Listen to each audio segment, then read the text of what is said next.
جب ہم قرآن پڑھتے ہیں تو قرآن ہمیں ایک الگ ہی دنیا میں لے کے چلا جاتا ہے. جب ہم سوشل میڈیا میں دیکھتے ہیں تو ایک الگ ہی دنیا میں ہمیں وہ میڈیا لے جاتا ہے. سوشل میڈیا میں جب ہم گھستے ہیں تو فوج یہ کر رہی ہے، پی ٹی آئی یہ کر رہی ہے، جے یو آئی نے یہ کر لیا ہے، مسلم لیگ نے یہ کر لیا ہے. ابھی کسی نے بیان دیا کہ سابق سے بھی سابق وزیر اعظم کہیں تقریر کر رہے ہیں کہ ہم بنو کو انٹرنیشنل ایئرپورٹ بنا دیں گے. تو لوگوں نے دکھایا کہ بھئی چارپائیاں اڑ اڑ کے پوری دنیا میں جا رہی ہیں، یعنی جہاز کی ضرورت ہی نہیں ہے. ایسا انٹرنیشنل بنا کہ جس چیز پہ بیٹھے ہیں وہی چیز اڑ کے جا رہی ہے. ظاہر ہے کسی کا دماغ ہوگا جو اس نے بیٹھ کے یہ سب کچھ بنا لیا. سیاسی لیڈروں کی اپنی کہانیاں ہیں. اللہ تعالیٰ جو بات کرتے ہیں وہ بالکل الگ ہے کہ اس جنجال میں پھنس کے اپنے رب کو نہ بھول جانا. جب تم اس یہاں پھنسو گے نا تو سب سے پہلے غافل کس سے ہوگے؟ اللہ سے. اور ہو چکے ہیں غافل. اللہ سے غافل ہونے کا ایک نقصان یہ ہوتا ہے کہ کسی بھی چیز میں بیلنس نہیں ہوتا، عدل نہیں رہتا. تو ہمیں کیا کرنا ہے بھائی؟ ہم نے کسی لیڈر کا نہ کلمہ پڑھا ہے، نہ کوئی ہمارا باپ ہے، نہ کوئی ہمارا ماموں ہے، نہ کوئی ہماری خالہ ہے، نہ کوئی ہماری پھپھو ہے. تو بہت آگے بڑھنے کی کوشش کسی کی بھی مخالفت میں، کسی ادارے کی مخالفت میں بھی سارے الزام اس ادارے پہ نہ ڈالیں، جتنا ہے اتنا ڈالیں. ایسا نہ ہو کہ آپ نے ہر چیز اٹھا کے، جب مخالفت کہتے ہیں 4 چیزیں انسان کو اندھا کرتی ہیں. ایک انسان عقیدت میں اندھا ہو جاتا ہے. جب کسی کی ایک دفعہ عقیدت دل میں بیٹھ جائے تو بس پھر وہ اس کے خلاف سننا گوارا نہیں کرتا. سیاسی لیڈروں میں ہمارے ساتھ یہ بھی ہوتا ہے. ہم نے جب کسی لیڈر کو ایسا بڑا بنا لیا کہ اس کی عقیدت میں ہم اندھے ہو گئے، اب اس کے خلاف چاہے وہ 2 اور 2 4 کی طرح بھی کوئی ثبوت پیش کرے نا، نہیں سنتے لوگ. تجربہ ہے، مشاہدہ ہے. کہتے نہیں، گھماتے رہیں گے. اس کو کہتے ہیں عقیدت میں اندھا ہو جانا. ایک انسان اندھا ہوتا ہے عشق میں. کس میں اندھا ہو جاتا ہے؟ جب کسی سے عشق ہو جاتا ہے نا، وہ آپ کو کتنا اگنور کرے لیکن آپ اسی کے پیچھے بھاگو گے. آپ پھر انسان دلائل میں نہیں رہتا. ہوتا ہے نا، باپ کہہ رہا ہے یہاں شادی نہ کرو، یہ چرسی ہے، ہیروئنچی ہے، یہ خاندان ہمارے خاندان سے میچ نہیں کرتا، یہ ہمارے کلچر کو تباہ کر دے گی. لیکن لونڈے لپاڑے پر جو عشق کا بھوت سوار ہوتا ہے اس کو کوئی چیز سمجھ میں، بولو یہ سن لو، یہ باتیں کام کی باتیں ہیں، میرا اس میں کوئی فائدہ نہیں ہے، آپ کا فائدہ ہے. عشق میں انسان کیا ہو جاتا ہے؟ اندھا. میں نے دیکھے ایسے لوگ، عشق ہوا، لڑکی لڑکے کے ساتھ بھاگ گئی، بعد میں زندگی برباد کر دی اس لڑکے نے. سب سمجھا رہے تھے یہ لڑکا ٹھیک نہیں ہے، نہیں جی عشق کے بھوت میں کیا ہو گیا، اسٹائل پہ مرتی تھی، برباد کر دی زندگی اپنی. 2 4 بچوں کے بعد اس نے چھوڑ دیا. اب نہ کہیں کی بھی نہیں، نہ باپ رکھنے کے لیے تیار ہے، نہ سوسائٹی رکھنے کے لیے، دھکے کھا رہی ہے، کوئی شادی بھی نہیں کرتا. تو عشق میں بھی انسان اندھا ہو جاتا ہے. تیسری چیز جس میں انسان، یہ خوب سمجھ لو میرے بھائی، اللہ کرے یہ دماغ میں، یہ کھوپڑی میں یہ باتیں اچھی طرح سے بیٹھ جائیں. آج کل ابھی سیاسی حالات میں یہی ہو رہا ہے، کوئی کسی کے خلاف سننے کو تیار، اپنے لیڈر کے خلاف ایک لفظ سننے کو تیار نہیں ہے، اور دوسرے کی تعریف میں ایک لفظ سننے کو تیار نہیں ہے. یہ ہمیں، یہ سیاسی لیڈر اتنے نیک نہیں ہوتے جتنا ہم سمجھ رہے ہیں. کوئی بھی نہیں ہوتا، یہ سب اپنے سیاسی مفاد میں پینترے بدلتے ہیں. تو پہلی چیز جس میں انسان پاگل ہو جاتا ہے وہ کیا کہلاتی ہے؟ عقیدت. دوسری چیز جس میں انسان پاگل ہو جاتا ہے ہوئی بھی یہ قوم، وہ ہے عشق. عشق بھی لیڈروں سے بھی عشق ہوتا ہے، پتہ ہے آپ کو؟ کسی کی پرسنالٹی میں مر جاتا ہے انسان، یہ بھی عشق کی ایک قسم ہے. کسی کے جناب وہ تقریر پہ مر جاتا ہے انسان، یہ بھی عشق کی ایک قسم ہے. تیسری چیز جس جو انسان کو پاگل کر دیتی ہے وہ ہے بغض. بعض دفعہ عشق کا اپوزٹ کیا ہوتا ہے؟ نفرت ہو جاتی ہے آپ کو. جیسے بعض لوگ صبح شام مولوی ایسے، بچپن میں کسی غلط قسم کے مولوی سے واسطہ پڑ گیا ہوتا ہے، ان کا کوئی واقعہ ہو جاتا ہے ان کے ساتھ، اب ساری زندگی وہ مولوی ایسے، ان کا اور کوئی کام رہا ہی نہیں ہے. تو ٹھیک ہے، ان کے ساتھ کچھ غلط ہو گیا ہوگا، 2 نمبر مولوی مل گیا ہوگا، لیکن ہم اور آپ تو ان کی باتیں نہ سنیں نا بھائی. اللہ کا شکر ہے ہمارے ساتھ ایسا الحمدللہ نہیں ہوا. تو اس کو تو بغض ہے، وہ تو بولتا رہے گا ساری زندگی مولوی ایسے یوں. ہر الزام کس پہ اٹھا کے بولو، ہو رہا ہے کہ نہیں ہو رہا؟ جو جرم کس نے کیا ہے؟ ترقی نہیں کر رہے مولویوں کی وجہ سے. یونیورسٹیاں تمہارے ہاتھ میں ہیں، مولویوں کے ہاتھ میں تھوڑی ہیں. ترقی، مادی ترقی وہ کہاں سے ہوگی؟ وہ مدرسے سے ہوگی یا یونیورسٹی سے ہوگی؟ وہ تو یونیورسٹی. مادی ترقی کی بات ہوتی ہے نا جب ترقی کی بات کر رہے ہیں. روحانی ترقی کی جہاں تک بات ہے وہ تو مدرسوں سے ہو رہی ہے. مسجدیں رمضان میں بھری ہوتی ہیں، اعتکاف میں پاؤں رکھنے کی جگہ نہیں ہوتی. یہ روحانی ترقی کیا ڈاکٹر کروا رہے ہیں بھائی؟ یا انجینئر لوگوں کی وجہ سے ہو رہی ہے یہ ترقی اتنی، یا پائلٹ کی وجہ سے ہو رہی ہے؟ مسجدیں تو بھر رہی ہیں، تو مدارس کی وجہ سے ہیں. تو مادی ترقی جو نہیں ہو رہی وہ مدرسوں کی وجہ سے نہیں ہو رہی، وہ کس کی وجہ سے نہیں ہو رہی؟ وہ یونیورسٹیز کی وجہ سے نہیں ہو رہی. ابھی تو سندھ حکومت نے ماشاءاللہ ایک اچھا پیکج لے آئی ہے ابھی ہمیں تو یونیورسٹی کے لوگوں سے بھی ہمارا واسطہ ہوتا ہے نا, وہ کہتے ہیں اب تو سندھ گورنمنٹ نے ماشاءاللہ اللہ تعالیٰ ان کو اور برکتیں دے, اتنا اچھا سیٹ اپ بنا دیا ہے کہ بھائی اب پاس ہی نہ کرو جس کو آگے ترقی نہیں دینی. یونیورسٹی کے بعض لڑکے بہت محنت کرتے ہیں, کرتے کرتے کرتے پہلے سے پالیسی بنائیے ان لوگوں کو فیل ہی کر دو, ورنہ یہ ہوتا ہے یہ پاس ہوتے ہیں A+ سے پاس ہو گئے تو پھر سیٹ میں ان کا نمبر ہے تو پھر ہم اپنے آدمی گھسیڑنا ہے, تو اس کو ہٹانا مشکل ہوتا ہے, شروع سے ہی پیچھے رکھو. قصہ ہی مکا دیا الحمدللہ. تو یہ کیا مولوی لوگ کر رہے ہیں یہ بھائی؟ مدرسوں میں بھی بعض دفعہ واقعات ہو جاتے ہیں لڑکوں سے بدفعلی کے, اللہ بچائے, بعض دفعہ ہو سکتا ہے واقعہ, دو غلطی آدمی داخل ہو گئے, لڑکے غلطی داخل ہو گئے, تو کیا 24 گھنٹے تو کوئی فرشتہ نہیں بٹھا کے رکھے گا نا ان کے اوپر.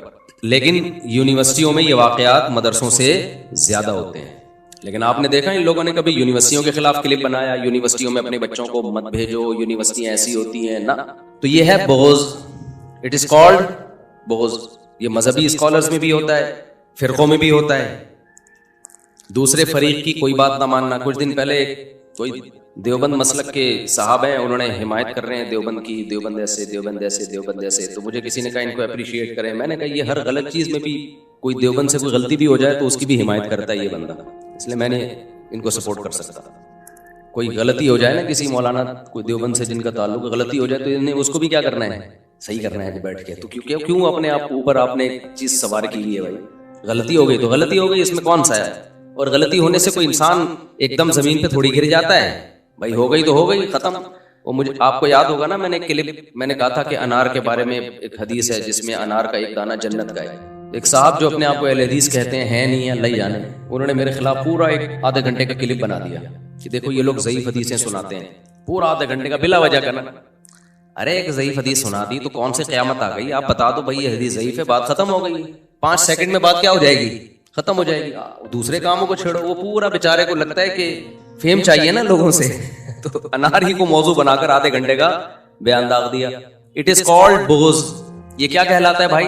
یہ کسی دیوبندی کو بھی ہو سکتا ہے, کسی اہل حدیث سے, کسی اہل حدیث کو بھی ہو سکتا ہے کسی دیوبندی سے. تو یہی چل رہا ہے مارکیٹ میں, آپ اپنی ٹھڑک نکال رہے ہوتے ہو, بغض ہوتا ہے کسی سے, دل میں بیٹھ گیا. وہ بغض کی وجوہات کچھ بھی ہو سکتی ہیں. ایک اہل حدیث عالم سے میری بات چیت ہو رہی تھی تو وہ بہت برا بلا کہہ رہے تھے نا کہ یہ حنفی لوگ ایسے ہوتے ہیں, یوں ہوتے ہیں ایک خاص مسئلے میں. تو میں نے کہا وہ تو آپ کے اہل حدیث عالم کی بھی یہی رائے ہے جو میری رائے ہے, یہ دیکھو یہ میں نے ریفرنس دیا. کہہ رہے وہ ان کا اختلاف ہے بھائی جمہور سے, ہمارے جمہور سے ان کا اختلاف ہے. تو میں نے کہا دیکھو آپ نے جب ان کی بات آئی ہے تو کتنے احترام سے آپ نے کہا کہ یہ ان کی ذاتی رائے ہے, یہ ہم پر حجت نہیں ہے. لیکن وہی قول جب میں کر رہا ہوں تو پھر آپ نے یہ نہیں کہا کہ یہ ان کی ذاتی رائے ہے. آپ نے جو ہمارے خلاف کلپ بنایا ہے وہ کتنی بدتمیزی سے بنایا ہے.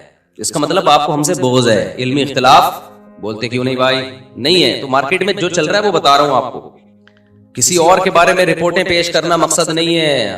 مقصد یہ کہ ہم اپنے گریبان میں جھانک کے دیکھیں ہم کہاں کھڑے ہوئے ہیں. ہمیں بھائی ان بکھیڑوں سے نکلنا ہے, جو اپنی ذمہ داری ہے وہ پوری کرنی ہے. باقی ہم اللہ کی عبادت کے لیے پیدا ہوئے ہیں, آخرت میں ہم نے حساب دینا ہے. ایسا نہ ہو اپنے آپ کو ان بکھیڑوں میں الجھا کے ادھر سے غافل ہو جاؤ. سمجھتے ہو کہ نہیں سمجھتے ہو؟ تو تیسری چیز جو انسان کو اندھا کر دیتی ہے وہ کیا ہے؟ بغض, نفرت.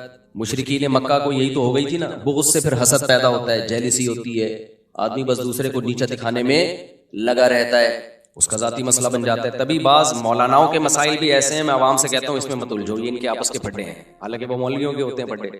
تو بھائی ان میں سے بعض لوگ ایکسٹریم لیول پہ گئے ہوئے ہیں, ان کا آپس میں کچھ ہو گیا تو اب آپ اپنے آپ کو اس بحث میں کیوں ڈال رہے ہو؟ ہوتا ہے نا ایک ہی مسلک کے لوگ ہیں, وہ کہتے ہیں اس کے پیچھے نماز جائز نہیں ہے, وہ کہتے ہیں اس کے پیچھے نماز جائز نہیں ہے, حالانکہ کوئی اختلاف نہیں ہوتا ان میں, ذرا سا اختلاف ہوتا ہے, لیکن اس اختلاف کو انا کا مسئلہ بنا لیا ہوتا ہے.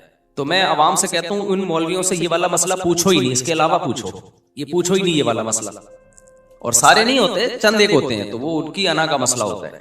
تو تیسری چیز جو انسان کو اندھا کر دیتی ہے وہ کیا ہے میرے بھائی؟ بغض. اور چوتھی چیز جس پہ انسان عدل پہ قائم نہیں رہتا وہ ہے مجبوری. وہ کیا ہے؟ کوئی آپ کی مجبوری اگر بن چکا ہے تو پھر بھی آپ عدل پہ قائم نہیں رہتے. جیسے ہم جب فوج مجبوری بنتی ہے نا ہمارے سیاسی لیڈروں کی, تو جو فوج کی جائز مخالفت ہوتی ہے وہ بھی نہیں کر رہے ہوتے یہ لوگ, کیونکہ ان کو پتا ہے ابھی جتوانا انہوں نے ہم کو ہے. سمجھ رہے ہو؟ جو جائز مخالفت ہوتی ہے وہ بھی نہیں کر رہے ہوتے, اور جب وہ فوج ان کی مجبوری نہیں رہتی تو پھر جو مخالفت ناجائز ہوتی ہے وہ بھی کر رہے ہوتے ہیں.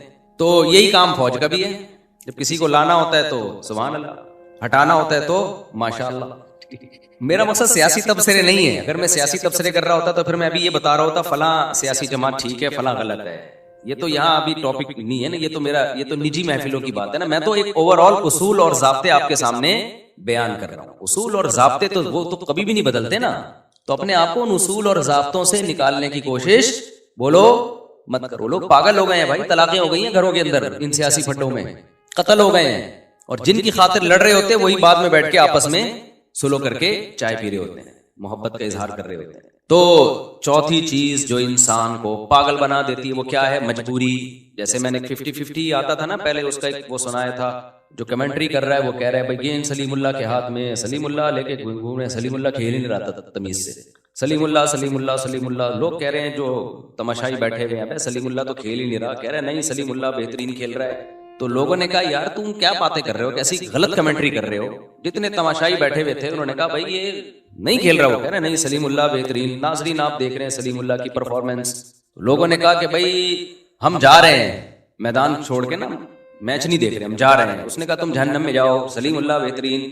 بعد میں دکھایا, پھر رونے لگا, کہہ رہے سلیم اللہ بہت اچھا, روتے روتے کہہ رہا ہے سلیم اللہ بہت اچھا کھیل رہا ہے. دکھایا پیچھے کسی نے کمر پہ بندوق رکھی ہوئی, نیچے بیٹھا ہوا پسٹل رکھی ہوئی ہے. یعنی اس میں یہ دکھایا گیا کہ یہ جو کمنٹری ہوتی ہے نا, اس میں بھی بعض دفعہ اس کا خطرہ ہوتا ہے کہ بندہ بکا ہوا نہ ہو. مجبوری ہوتی ہے اس کی.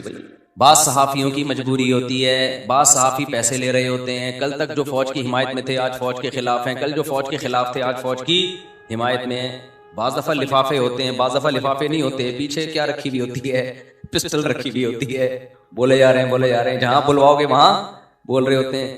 تو مجبوری میں بھی انسان عدل پہ قائم بولو نہیں رہتا. تو ہمارے جو سیاستدان ہیں, ہماری عوام کو ان سے عشق بھی ہوتا ہے, اپنے والے سے عقیدت بھی ہوتی ہے, اور مخالف سے بغض بھی ہوتا ہے, اور بعض دفعہ مخالفت مجبوری بھی ہوتی ہے, کیونکہ اتنی حمایت کر چکے ہوتے ہیں کہ اب اگر یوٹن لیا تو لوگ برا بھلا کہیں گے. تو مجبوری بھی ہماری بھائی اپنی عزت بچانے کے لیے نہ چاہتے ہوئے بھی حمایت کرنی ہے. تو ان حالات میں آپ یہ امید رکھتے ہو کہ لوگ بیلنس اعتدال سے چلیں گے؟ بولو. تو لازمی بھی اعتدالی ہے, لازمی. اچھا جب دو چیزیں ایک میں جمع ہو جائیں, عقیدت بھی ہو اور عشق بھی ہو, یعنی کسی سے آپ کو عقیدت بھی ہے, عقیدت کا مطلب اس کا ایک, عقیدت کہتے ہیں بزرگی دماغ میں بیٹھ گئی کہ عظیم انسان ہے, اور ساتھ ساتھ عشق بھی ہو, پھر تو بالکل ہی کنٹرول سے باہر ہو جاؤ گے. سمجھتے ہو کہ نہیں سمجھتے؟ آج کل صرف عقیدت نہیں چل رہی, یا صرف عشق نہیں چل رہا, عشق بھی چل رہا ہے اور عقیدت. دیکھو یہ جو جاہل پیر ہوتے ہیں نا, ان سے اکثر عشق بھی ہو جاتا ہے لوگوں کو اور عقیدت بھی ہو جاتی ہے. عشق کیوں ہو جاتا ہے؟ یہ گلابی کپڑے پہن کے اور ایسے پھونکوں والی سرکار بن کے آئے ہوئے ہوتے ہیں, خوبصورت اسٹائل میں, اسٹائل بھی بڑا لگ رہا ہوتا ہے یار, کیا گلابی ہونٹ ہیں, پان کھایا ہے یا پتہ نہیں کیا کھایا ہے, ایسے خوبصورت اسٹائل. عشق بھی پرسنالٹی پہ, جو عام جاہل لوگ ہیں, پڑھے لکھے لوگ نہیں متاثر ہوتے, جاہل لوگ ہیں کہتے ہیں کیا پرسنالٹی, حضرت کا چہرہ دیکھو کیسا نور برس رہا ہے. اور عقیدت تو ہوتی ہے کہ پھونک لگایا گھٹنا صحیح, پھونک لگایا بینائی واپس. تو جب دونوں چیزیں جمع ہو گئی پھر تو بیڑا غرق. تو اس لیے پیر بنانے سے پہلے بہت سوچا کرو, شادی سے پہلے اتنا نہ غور کرو, تفتیش کرو جتنا کسی کو پیر و مرشد بنانے سے پہلے کرتے ہو. آج جو اٹھا جا کے بیعت کر کے اس کے ہاتھ پہ بیعت ہو, ایسا تھوڑی ہوتا ہے بھائی. اللہ تک پہنچنے کا ذریعہ ہوتا ہے پیر و مرشد, وہ آپ کو اللہ سے ملاتا ہے نا, کیونکہ وہ باتیں ایسی بتاتا ہے جن پر عمل کرنے سے آپ کے دل میں اللہ کی محبت پیدا ہوتی ہے. تو جس کو اللہ تک پہنچنے کا ذریعہ بنا رہے ہو, اس کی سلیکشن تو بہت ہی خاندانی طریقے سے ہونی چاہیے, ورنہ وہ اللہ سے دور کر دے گا آپ کو, جیسے کہ جاہل پیروں نے لوگوں کو اللہ سے دور کر دیا. اور اسی طرح سے بغض اور مجبوری دونوں اگر کہیں جمع ہو جائیں, نفرت بھی ہو اور اس کے خلاف بولنا آپ کی مجبوری بھی ہو, پھر تو بربادی ہے. تو آج ایسا بھی ہو رہا ہے, نفرت بھی ہوتی ہے اپنے مخالف لیڈر سے, اور اس کی مخالفت اتنی زیادہ کر چکے ہوتے ہیں کہ اب اس کے خلاف بولنا آپ کی مجبوری بھی بن چکی ہوتی ہے. اتنی محفلوں میں اس کے خلاف بول چکے ہوتے ہیں نا, اب اس کی کوئی اچھی چیز سامنے آ جائے 2 اور 2 4 کی طرح, تو پھر آپ کنٹرول نہیں کر پاتے, آپ کانپنے لگتے ہو, بھئی یہ کیا ہو گیا. تو آپ نے گھما کے اس کی کیا کرنی ہوتی ہے پھر تعویل. اس لیے میرا تو یہ کہنا ہے کہ آپ الیکشن میں جس کو بہتر سمجھو ووٹ دے دیا کرو جا کے, اور آپ جس کو بہتر سمجھو اس کے دھرنے میں بھی شریک ہو جاؤ. یہ تو سب چیزیں سیاست کا حصہ ہے. زبانوں پہ کیا کرو؟ کنٹرول. زبان پہ کنٹرول کرو.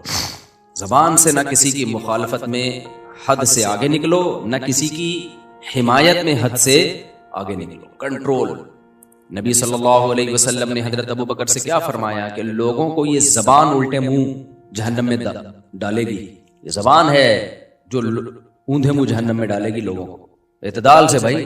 دوسرا, جو لوگ میمز بناتے ہیں, اس طرح کی میمز بناتے ہیں جس میں کسی بھی سیاسی لیڈر کو بندر یا کتے کی شکل میں دکھایا جا رہا ہے, یہ اخلاق سے گری ہوئی حرکت ہے. یہ اس کی علامت ہے کہ آپ اخلاقیات کی ساری حدود کو توڑ چکے ہو. یہ غلط ہے. میں سمجھا پا رہا ہوں؟ اتنا آگے مت جاؤ. ہمیں یاد ہے کہ ہمارے ایک استاذ تھے, ان کے پاس ایک شخص اپنے بیٹے کو لے کر آیا. وہ مدرسے میں پڑھتا تھا, سدھر نہیں رہا تھا وہ بچہ. بڑا پرانا واقعہ ہے, لیکن کچھ واقعات ایسے ہیں جو یاد رہ جاتے ہیں ہمیشہ کے لیے. ان سے سبق ایسا ملتا ہے. تو باپ نے کہا کہ بھائی یہ میرا بیٹا سنبھل نہیں رہا ہے, مدرسے سے بھاگتا ہے اور غلط ایکٹیویٹیز میں ہے. تو ہمارے استاذ وہ بہت ہی شفیق استاذ ہے نا, ہاتھ نہیں اٹھاتے کسی سے. باپ نے بھی جب کہا کہ بھائی ایک دفعہ تو آپ اس کی ٹھکائی لگا دیں, تو انہوں نے ایک دفعہ لگائی اس کی ٹھکائی لڑکے کی. وہ پھر بھی نہیں سدھرا. پھر ان کے والد نے کہا حضرت سختی کریں اس کے اوپر. انہوں نے کہا بھائی میں کسی کو ٹھیک کرنے کے لیے اپنے اخلاق خراب نہیں کر سکتا, میں بگڑ جاؤں گا. جب ایک دفعہ ہاتھ چلتا ہے نا انسان کا, گالیاں والیاں, پھر یہ فری اسٹائل ہو جاتا ہے. آپ نے دیکھا ہوگا بعض لوگ گالی سے بات شروع کرتے ہیں, گالی پہ ختم کرتے ہیں. وہ کہتے ہیں اب ہماری بریکیں کیا ہو گئی ہیں, فیل. اور یہ ہے, ہاتھ بھی انسان کے ایسے ہی چل جاتے ہیں. جو بیویوں کو مارتے ہیں نا, شروع میں شاید کوئی وجہ ہوئی ہو, اس کے بعد ان کا ہاتھ کیا ہوتا ہے, چل جاتا ہے. پھر بات پہ پھر وہ کہتے ہیں ہمیں نیند نہیں آتی جب تک بیوی کی کٹائی نہ کریں. تو جنگلی بن جاتے ہیں, اور پوچھنے والا تو کوئی ہوتا نہیں ہے. اور عدالت میں ایک دفعہ بیگم پہنچ گئی تو کمپرومائز کا راستہ بالکل ہی ختم. تو خاندان والے تو کنٹرول کرتے نہیں ہیں کہ بھئی یہ کیسے جنگلیوں کی طرح مار رہے ہو, پیٹ رہے ہو. یا تو عورت پاورفل ہو, بعض اوقات خاندان اتنا پاورفل ہوتا ہے کہ وہ خود ہی اس کے نٹ بولٹ داماد کے جو ہے نا سافٹ ویئر اپڈیٹ کر دیتے ہیں. اگر پاورفل نہیں ہے پھر کیا کرے وہ. 4 چیزیں انسان کو برباد کر دیتی ہیں. ایک عقیدت, اندھا ہو جاتا ہے. دوسری عشق, پاگل ہو جاتا ہے. اور یہ ہم سب ہوئے ہوئے ہیں. آپ یہ سمجھ رہے کہ پتہ نہیں کس کی بات ہوئی, ہم سب ہوئے ہوئے ہیں. عشق میں بھی پاگل ہوئے ہوئے ہیں, عقیدت میں بھی پاگل ہوئے ہوئے ہیں, بغض میں بھی پاگل ہوئے ہوئے ہیں. اور مجبوریاں بھی ہیں ہماری. کسی کو اپنی عزت کا خیال ہے, وہ مجبوری ہے. کسی کو کوئی مالی نقصان کا خطرہ ہے, بہت ساری چیزیں. کسی کا سسرالی خطرہ ہے, اس کو بہت سارے مسائل ہوتے ہیں ہم سب کے ساتھ. تو عقیدت میں بھی اب آخری علاج اس کا کیا ہے؟ علاج کیا ہے؟ اللہ کی ذات ایسی ذات ہے جس سے عقیدت اور محبت میں انسان اعتدال سے تجاوز نہیں کرے. تو یہ عقیدت اور محبت پیدا کس سے کر لو؟ اللہ سے. تو اللہ کا ہر کام ٹھیک ہوتا ہے. مخلوق کا ہر کام ٹھیک نہ, ہمارے ہر سیاسی لیڈر کا ہر کام ٹھیک ہوتا ہے. اللہ کا ہر کام کیا ہوتا ہے؟ ٹھیک ہوتا ہے. تو محبت کس سے کرو بھائی؟ اللہ سے. عقیدت اللہ سے. تو اس میں جتنے پاگل ہو جاؤ ٹھیک ہے, اس میں تو جتنے پاگل ہو جاؤ, کیونکہ اللہ غلط ہو نہیں سکتا. ومن اصدق من اللہ قیلا, اللہ کہتے ہیں اللہ سے زیادہ سچی بات کون کر سکتا ہے. اللہ کا ہر کام بالکل. آپ عقیدت میں پاگل ہو گئے, اللہ کی ہر بات کو ٹھیک قرار دے رہے ہو. کوئی بات آپ کو غلط لگ رہی ہے پھر بھی ٹھیک قرار دے رہے ہو. یہی تو مقصد ہے بھائی. اللہ کی کوئی بات آپ کو غلط لگ رہی ہے تو آپ غلط ہو, اللہ تھوڑی غلط ہے.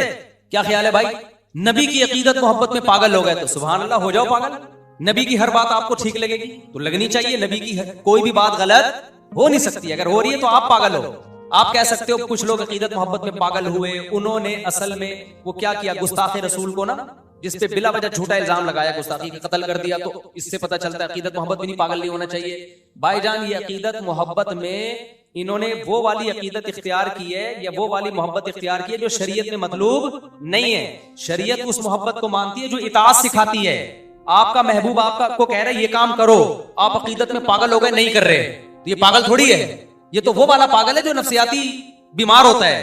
وہ والا پاگل ہماری مراد نہیں ہے, کیونکہ نبی صلی اللہ علیہ وسلم نے کسی انسان کو قتل کرنے کا جو معیار بتایا وہ ہلکا معیار نہیں ہے, وہ بہت اونچا معیار ہے. تو یہ وہ لوگ ہیں جو وہ والے پاگل ہوتے ہیں جس کو نفسیاتی ہسپتال میں جمع کرانے کی ضرورت ہوتی ہے, جو جذباتی قسم کے ہوتے ہیں, جو کیا کرتے ہیں عقیدت محبت میں. ہم وہ والا پاگل پن چاہتے ہیں جس میں آپ نبی کی اطاعت میں پاگل ہو جاؤ. یہ اطاعت میں نہیں, یہ مخالفت میں پاگل ہو جاتے ہیں. اور اس مخالفت کو اپنی بے وقوفی سے نام کس کا دے رہے ہوتے ہیں؟ اطاعت کا نام دے رہے ہوتے ہیں. اس کی مثال ایسے جیسے کوئی شخص جو ہے وہ نبی صلی اللہ علیہ وسلم کی محبت میں پاگل ہو گیا اور نمازیں چھوڑنا شروع کر دے, تو ہم کہیں گے بھائی تو وہ والا پاگل ہو گیا ہے جس میں ڈاکٹر سے علاج کی ضرورت ہے. ہم وہ والا پاگل ہے جس میں اطاعت, جس میں آپ کی مرضی کے خلاف ہو یا آپ کی مرضی کے مطابق ہو, لیکن آپ نے ہر صورت میں اطاعت کرنی ہے. تو یہ عقیدت محبت کس سے پیدا کرو میرے بھائی؟ اللہ سے اور اس کے رسول سے, پھر پاگل ہو جاؤ. پاگل ہونے کا مطلب بھی بتا دوں, وہی مطلب ہے کہ پھر جو آرڈر کہا جا رہا ہے آپ نے وہ کرنا ہے. اور دوسری بات بغض اور مجبوری, یہ دو چیزیں انسان کو پاگل کرتی ہیں. تو یہ بغض رکھو شیطان کا, یہ کس کا رکھو بھائی؟ شیطان. جو کہہ رہا ہے اس کے الٹے چلو آپ, چاہے آپ کو سمجھ میں آ رہا ہو. شیطان گناہ کرواتا ہے کہ بعد میں توبہ کر لینا. انسان کہتا ہے زبردست دلیل دی ہے یار, توبہ سے تو ہر گناہ کیا ہو جاتا ہے, معاف. تو ابھی جوانی ہے, جی بھر کے گناہ. یہ جو فحش فلمیں دیکھتے ہیں نا لڑکے, یہ کیا کرتے ہیں یار؟ ابھی دیکھ لو, جب دل بھر جائے گا توبہ کریں گے معاف ہو جائے گا. ابھی تو دیکھ لو نا, ورنہ یہ جذبات بار بار تو دل نہیں لگ رہا کسی کام میں, یار دیکھ لو. تو عقل, شیطان عقل پہ پٹی پڑا دیتا ہے نا عقل کو, اور گناہ کو مزین کرتا ہے. ان کی عقل کہہ رہی ہوتی بھائی کر لو. نا نا نا نا, یہ ابھی دل آپ کا بھرے گا وقتی, اس کے بعد اس سے زیادہ جذبہ پیدا ہوگا گناہ کا. موت تک کرتے رہو گے پھر یہ کام. ہر دفعہ شیطان یہی کہہ کے گناہ کروائے گا. تو ایسے موقع پہ شیطان کا اتنا بغض رکھو. فَاتَّخِذُوهُ عَدُوًّا, اللہ کہتے ہیں اسے دشمن بنا لو. عقل سے شیطان کی بات سمجھ میں آ رہی ہے, لیکن چونکہ شیطان کہہ رہا ہے نہیں ماننی ایسی کی تیسی. تو یہ ہم نے نفرت کا کو کدھر کو کھینچ کے لے کے جانا ہے, شیطان کی طرف فٹ کر دو. شیطان جو کہہ رہا ہے بھائی کتنے ہی مزین دلائل ہوں, نہیں ماننی, اللہ کہتے ہیں فَاتَّخِذُوهُ عَدُوًّا, اسے اپنا دشمن ٹھہرا لو بس. اور مجبوری جس میں انسان اندھا ہو جاتا ہے, وہ مجبوری کیا ہے؟ وہ ہماری مجبوری ہے بھائی, جہنم کی آگ ہم برداشت نہیں کر سکتے. بیگم کہہ رہی ہے داڑھی کٹا لو, آپ کی مجبوری ہے داڑھی کٹانا, بیگم سے محبت بھی ہے. یا وہ کہہ رہی ہے داڑھی نہیں رکھو, آپ بولو بھائی میں بیگم تم سے بہت محبت کرتا ہوں, لیکن مجبوری میں انسان اندھا ہوتا ہے. میری مجبوری ہے کہ میں آگ برداشت بولو نہیں کر سکتا. غیر مسلم جو اسلام لانا چاہتا ہے, اس کے رشتے دار اس کو روکتے ہیں, وہ کہتے ہیں ہم نے تمہیں دودھ پلایا, ماں کہتی ہے, باپ کہتا ہے ہم نے تمہیں پالا, ہمارا مذہب چھوڑ رہے ہو. کہ بھائی ٹھیک ہے یہ میری مجبوری ہے, لیکن اس سے ایک اور بڑی مجبوری ہے, میں جہنم کی آگ برداشت بولو نہیں کر سکتا. کوئی بھی گناہ ہو بھائی, آگ نہیں برتا. ہمارے حضرت فرمایا کرتے تھے کہ میں بہت ڈرپوک ہوں, میں آگ سے ڈرتا ہوں. بہت سی باتیں حضرت ایسے کرتے تھے, عوام بہت غصہ کرتی تھی. حضرت نے یہ کیا لے کے بیٹھ گئے, یہ ہمارے پر یہ تو کیسی بات کر رہے ہیں. فرماتے ہیں بھائی میں مجبور آدمی ہوں, میں بہت ڈرپوک ہوں, مجھ سے گن پوائنٹ پہ یہ سب کچھ کروایا جائے. لوگ کہتے تھے کیا مطلب؟ کہتے ہیں بھائی میں اللہ سے ڈرتا ہوں, میں نے اگر یہ نہیں کہا مجھے اللہ آگ میں ڈالے گا, میرے اندر آگ برداشت کرنے کی صلاحیت نہیں. تو مجبوری کس کو بنا لو؟ جہنم سے بچنے کو اور جنت کی لالچ کو مجبوری بنا لو. بھائی ہمیں لالچ ہے, ہمیں کیا ہے, چند ٹکوں میں رشوت لے کے لوگ بکتے ہیں کہ نہیں بکتے؟ ارے بھائی ہم جنت کی لالچ میں بک گئے ہیں, ٹھیک ہے نا. ہم کیا ہو گئے ہیں, ہم وہ بات کریں گے جس سے ہمیں جنت ملے گی. تبھی اللہ نے کہا ان اللہ اشترى من المؤمنین انفسهم واموالهم بان لهم الجنہ, اللہ نے مومنین کو جنت کے بدلے میں خرید لیا ہے. اللہ کہتے ہیں میں نے ایمان والوں کو خرید لیا ہے, کس کے بدلے میں؟ جنت کے بدلے میں. یہ بک گئے ہیں. تو ہماری مجبوری جنت جہنم, عقیدت اللہ اس کے رسول, اور بغض شیطان.